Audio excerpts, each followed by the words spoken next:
Hello students, welcome back to part 6। आज हम इस वीडियो में नेक्स्ट 25 क्वेश्चंस कवर करने वाले हैं ईवीएस के।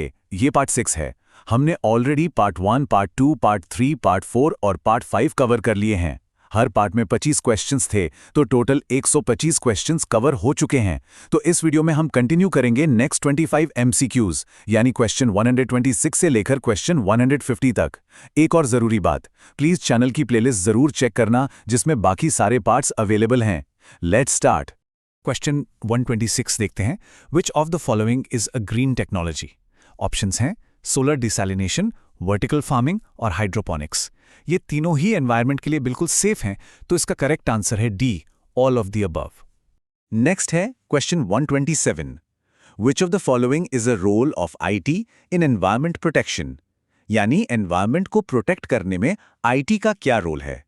ऑप्शंस हैं जीआईएस मैपिंग, पोल्यूशन मॉनिटरिंग और टेलीमेडिसिन।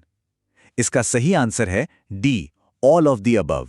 एमएसबीटी एग्जाम्स के लिए एक छोटी सी ट्रिक याद रखिए। जब भी ऑप्शंस में मैपिंग, मॉनिटरिंग और टेलीमेडिसिन एक साथ आते हैं किसी आईटी टूल्स के क्वेश्चन में, तो answer mostly all of the above ही होता है। अब आते हैं क्वेश्चन 128 पर। Which of the following is not a green technology? Options हैं electric vehicles, plant based packaging, coal mining और वर्टिकल फार्मिंग। अब देखिए, कोल एक फॉसिल फ्यूल है और उसकी माइनिंग से बहुत पोल्यूशन होता है, तो ये ग्रीन टेक्नोलॉजी नहीं हो सकती। So the correct answer is C, coal mining. Question 129 देखते हैं। Which of the following is a constitutional duty of citizens under Article 51AG? Options हैं protect environment, pay taxes, vote in elections या join defense services। Constitution का article 51AG specifically कहता है कि environment को protect करना हमारी फंडामेंटल ड्यूटी है, तो आंसर है A, protect environment. Question 130। Which of the following is an effect of ozone depletion? Options increased UV radiation, reduced rainfall, soil erosion या डिफॉरेस्टेशन। ओजोन लेयर हमें सन की harmful race से बचाती है, तो अगर वो डिप्लीट होगी तो यूवी रेडिएशन बढ़ेगी। Answer is A. अब इसके ऑपोजिट एक पॉजिटिव प्रैक्टिस देखते हैं। Question 131। Which of the following is an example of sustainable practice? Options हैं rain water harvesting, burning fossil fuels, deforestation और इंडस्ट्रियलाइजेशन। बाकी तीनों ऑप्शन से एनवायरनमेंट को नुकसान होता है।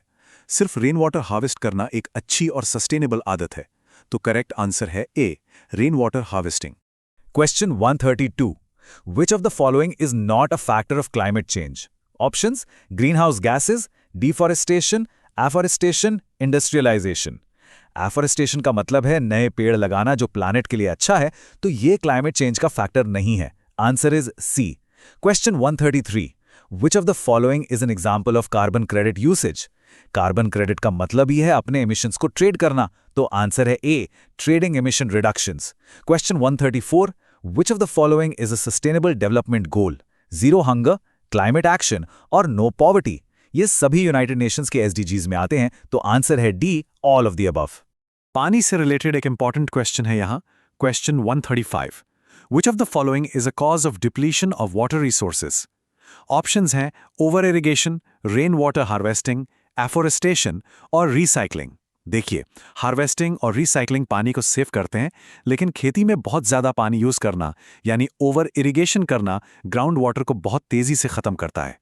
तो पानी कम होने का मेन कॉज यहाँ पर ए, ओवर इरिगेशन है। अब एनर्जी वाले टॉपिक पर आते हैं। क्वेश्चन 136।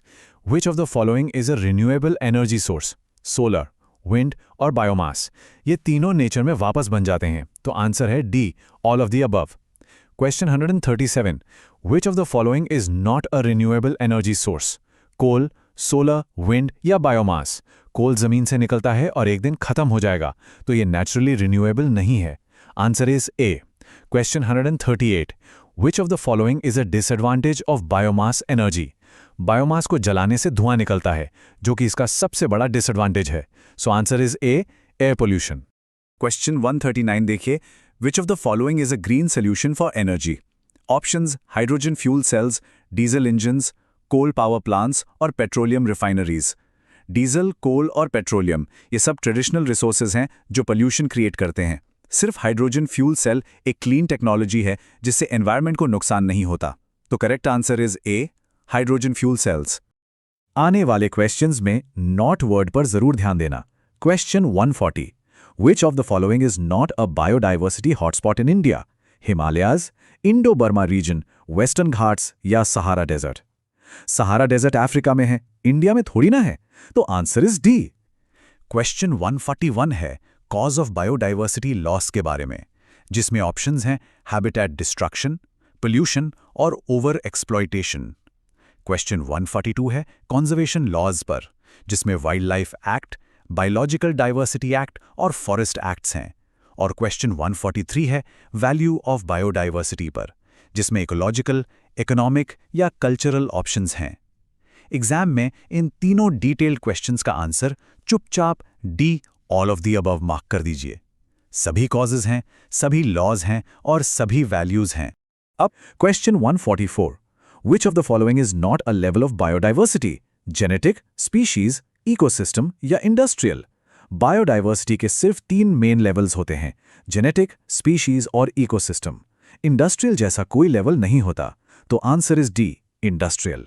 अब पोल्यूशन स्टैंडर्ड्स पर चलते हैं। Question 145, source of soil pollution, industrial waste, pesticides और प्लास्टिक डंपिंग, ये सभी सॉइल को खराब करते हैं, तो answer is D, all of the above.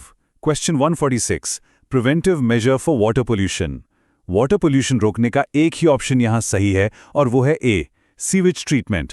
Question 147 बहुत जरूरी है, BIS standard for portable water, पीने के पानी का pH स्टैंडर्ड क्या होना चाहिए? आंसर ए है, pH 6.5 to 8.5। इसे एग्जाम के लिए बिल्कुल अच्छे से याद कर लीजिए। क्वेश्चन 148 में एक बहुत स्पेशल नंबर है, विच of the following is a permissible noise level in commercial area during day time? यानी कमर्शियल एरिया में दिन में कितना नॉइज अलाउड है? ऑप्शंस हैं 65 dB, 75 dB, 55 dB या 45 dB। कमर्शियल एरियाज के लिए 75 dB अलाउड होता है, तो इस वैल्यू को हमेशा याद रखिए। Answer is B, 75 dB।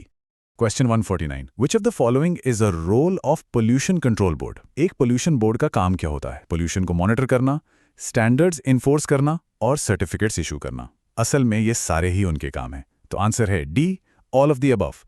और ये रहा हमारा आखिरी क्वेश्चन, क्वेश्चन 150। ये दरअसल एक फ्री पॉइंट है क्योंकि ये क्वेश्चन 129 का ही एग्जैक्ट रिपीट है। विच of the following is a constitutional duty of citizens under article 51A जी, जिसका आंसर हम ऑलरेडी जानते हैं, ए, प्रोटेक्ट एनवायरमेंट। तो स्टूडेंट्स, इसके साथ हमने अपना फाइनल सेट कवर कर लिया है। If series helped you, then please like, share and subscribe, and all the best for your last exam. If you need videos or notes for final year 2, then let us know in the comment section.